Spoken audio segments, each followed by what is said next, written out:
আসসালামু আলাইকুম। সিজন কিন্তু শেষ হয়ে যাচ্ছে। টমেটো তো রেখেই দিলাম ফ্রিজ ভরে। এখন হচ্ছে গাজরের পালা। মূলত এগুলো আমি অনেক আগেই রাখছি, রোজার আগেই সব কিছু কমপ্লিট করছি, কারণ রোজা রেখে এত কাজ করা আসলে পসিবল না।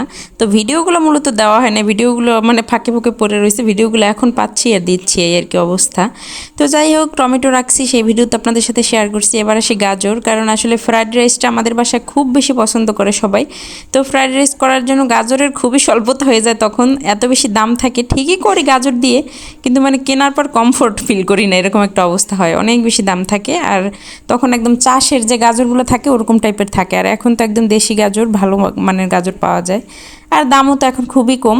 তারপরে সেজন্যই আর কি অনেকগুলো গাজরও নিয়ে নিছি, যে গাজরগুলো একটু ফ্রোজেন করে রেখে দেই, মানে আমার মতো করে আমি রেখে দেই, তারপরে আসলে কাজে লাগবে। মূলত আমরা বিশেষ করে ফ্রাইড রাইস খাওয়ার জন্যই রাখি, এছাড়া গাজর আমরা কখনো সেভাবে রান্না করে খাই না, তো এই জন্যই আসলে রাখা। তারপর আমি এই 2-3 ভাবে কেটে নিছি, মানে চাইনিজ ইসের জন্য, ভেজিটেবলের জন্য এক রকমের করে, আর কুচি কুচি করে মানে রাইসে দেওয়ার জন্য, যাতে আমি বক্স থেকে নামিয়ে সাথে সাথে দিয়ে দিতে পারি, এগুলো জানি আর নষ্ট না হয়। যদি বেশি আমরা আসলে বরফ পানি করতে যাই তাহলে কিন্তু সবজিগুলো নষ্ট হয়।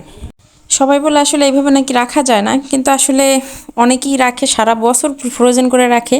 যদি রেখে খাওয়া নাই যেত তাহলে কেউ রাখতো না, যদিও আমি প্রথম বছর রাখছি, সেজন্য আমি আসলে বলতে পারতেছি না।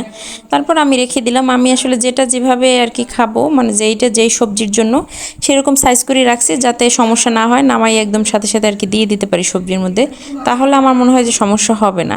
আর এই যে বড় সাইজ করে এগুলোকে একটু আলাদাভাবে রাখবো, সেজন্য এই যে একটু পানি আর কি ফুটাই নিছি, একদম ফুটন্ত পানির মধ্যে অল্প একটু আর কি 30 সেকেন্ড বা 1 মিনিটের মতো। অনেকে জাল করেও নেয়, কিন্তু আমি আসলে জাল করি নাই। এই ফুটন্ত পানির মধ্যে আসলে ওই যে পিস করা যে গাজরগুলো ছিল সেইগুলোই করবো, আর এইদিকে আবার বরফ ঠান্ডা পানিও পাশে নিয়ে নিছি আমি। তো এভাবে করলে মানে দেখা যায় কালারটাও ভালো থাকে, আর অনেক বেশি ভালো হয় নাকি। তারপরে এভাবেও ট্রাই করলাম, এই যে ফুটন্ত গরম পানির মধ্যে আমি এটাকে ছেড়ে তারপর এটার মধ্যে একটু আসলে সিদ্ধ না, জাস্ট একটু ভাপ দেওয়ার মতো করে আর কি নিলাম। আর কি আমি গরম পানিতে দেওয়ার পর তো দেখতেছি একদম কালারটা আরও সুন্দর হয়ে গেছে। তো যাতে সিদ্ধ না হয় এরকম হালকা করে একটু ভাপ দিয়ে নেওয়া, মূলত কালারটাও ভালো থাকে এরকম করলে। তারপরে কিছুক্ষণ আর কি ভাপ দিয়ে নিয়ে তারপরে সামনে আবার মানে বরফ পানি রেখে দিছি। বরফ পানিতে আবার একটু ভিজিয়ে, মানে বরফ পানিতে আবার ধুয়ে তারপর আর কি রেখে দিব।